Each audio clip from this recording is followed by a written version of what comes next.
2015 সালে Indian institute of technology মাদ্রাসের হোস্টেলের একটি ছোট্ট ঘরে এক ছেলে রাত জেগে কোডিং করত। সেও অন্য সবার মতো গুগল ব্যবহার করত। তখন কেউ ভাবতেও পারেনি যে একদিন সেই ছেলেই গুগলের মতো বড় প্রতিষ্ঠানের সঙ্গে প্রতিযোগিতা করবে। সেই ছেলেটি হলেন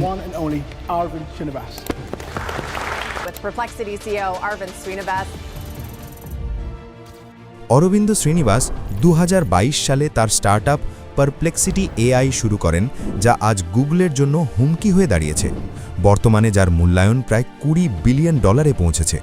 কিন্তু কিভাবে এক মধ্যবিত্ত পরিবারের ছেলে এই সাফল্য অর্জন করলেন, আর কী এমন বিশেষত্ব আছে পারপ্লেক্সিটিতে যা তাকে অন্যান্য এআই টুল থেকে আলাদা করেছে এবং অল্প কয়েক বছরের মধ্যেই $1 বিলিয়ন কোম্পানিতে পরিণত করেছে? চেন্নাইয়ের এক সাধারণ মধ্যবিত্ত পরিবারে জন্ম অরবিন্দির। স্কুল শেষ করে তিনি আইআইটি মাদ্রাসে ইলেকট্রিক্যাল ইঞ্জিনিয়ারিংয়ে ভর্তি হন। যখন তার বন্ধুরা কলেজ জীবন উপভোগ করছিল, তখন অরবিন্দ শিখছিলেন কিভাবে মেশিনকে বুদ্ধিমত্তার সঙ্গে চিন্তা করানো যায়। তখনও তিনি মেশিন লার্নিং শব্দটির প্রকৃত অর্থ ভালোভাবে জানতেন না। তবুও কলেজে এক মেশিন লার্নিং প্রতিযোগিতায় অংশ নিয়ে প্রায় কোনো প্রস্তুতি ছাড়াই জয়ী হন। সেটাই ছিল তার জীবনের টার্নিং পয়েন্ট। 2017 সালে উচ্চশিক্ষার জন্য তিনি ইউনিভার্সিটি অফ ক্যালিফোর্নিয়া বার্কলিতে যান এবং কম্পিউটার সায়েন্সে পিএইচডি শুরু করেন। 2018 এবং 2019 সালে তিনি ওপেন এআই, গুগল ব্রেইন এবং ডিপ মাইন্ডে ইন্টার্নশিপ করেন। সেখানেই তিনি উপলব্ধি করেন নিখুঁত সার্চ মানেই উন্নত এআই। 2022 সালের নভেম্বরে যখন অধিকাংশ মানুষের কাছে ইন্টারনেট মানেই ছিল গুগল, তখন চ্যাট জিপিটি চালু হয় এবং ডিজিটাল জগতে বড় পরিবর্তন আসে।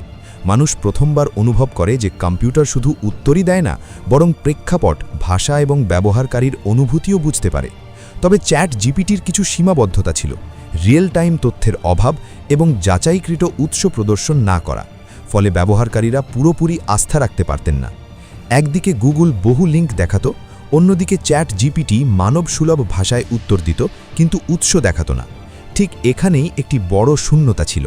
আর সেই শূন্যতা পূরণ করতেই অরবিন্দ শুরু করেন পারপ্লেক্সিটির ধারণা, একটি এআই যা ইন্টারনেট থেকে রিয়েল টাইম তথ্য সংগ্রহ করে সংক্ষিপ্ত এবং স্পষ্ট সারাংশ আকারে উপস্থাপন করবে এবং প্রতিটি তথ্যের সঙ্গে বিশ্বাসযোগ্য উৎস দেখাবে। তবে বড় চ্যালেঞ্জ ছিল মূলধন।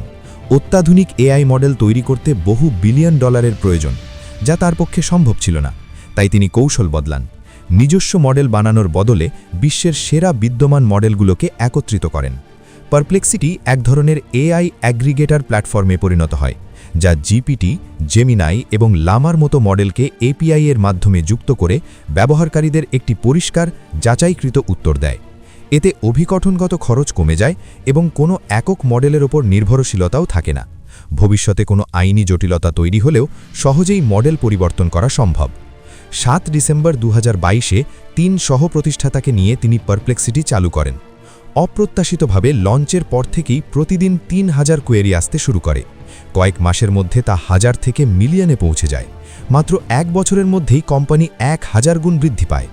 এই দ্রুত সাফল্য দেখে বিশ্বের বৃহত্তম চিপ নির্মাতা এনভিডিয়া, জেফ বেজস এবং সফটব্যাংক গ্রুপের মতো শীর্ষ নিবেশকরাও যুক্ত হন। 2025 সালের মধ্যে পারপ্লেক্সিটির মূল্যায়ন $20 বিলিয়ন পৌঁছে যায়। বর্তমানে প্রতিদিন 30 মিলিয়নেরও বেশি সার্চ হয় এই প্ল্যাটফর্মে, যা একে বিশ্বের সবচেয়ে দ্রুত বর্ধনশীল এআই স্টার্টআপগুলোর একটি করে তুলেছে। তাহলে প্রশ্ন হলো, গুগল বা ওপেন এআই নিজেরাই কেন এমন পণ্য তৈরি করছে না? এর উত্তর তাদের ব্যবসায়িক মডেলে লুকিয়ে আছে। গুগলের মূল আয় বিজ্ঞাপন থেকে।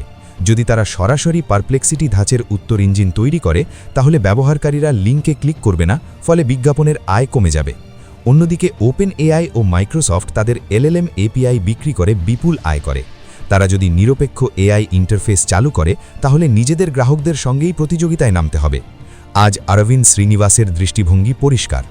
ভবিষ্যৎ শুধু সার্চ ইঞ্জিনের নয়, বরং এআই উত্তর ইঞ্জিনের, যেখানে মানুষ শুধু খোঁজার জন্য নয়, বোঝার জন্য, তুলনা করার জন্য এবং শেখার জন্য আসবে।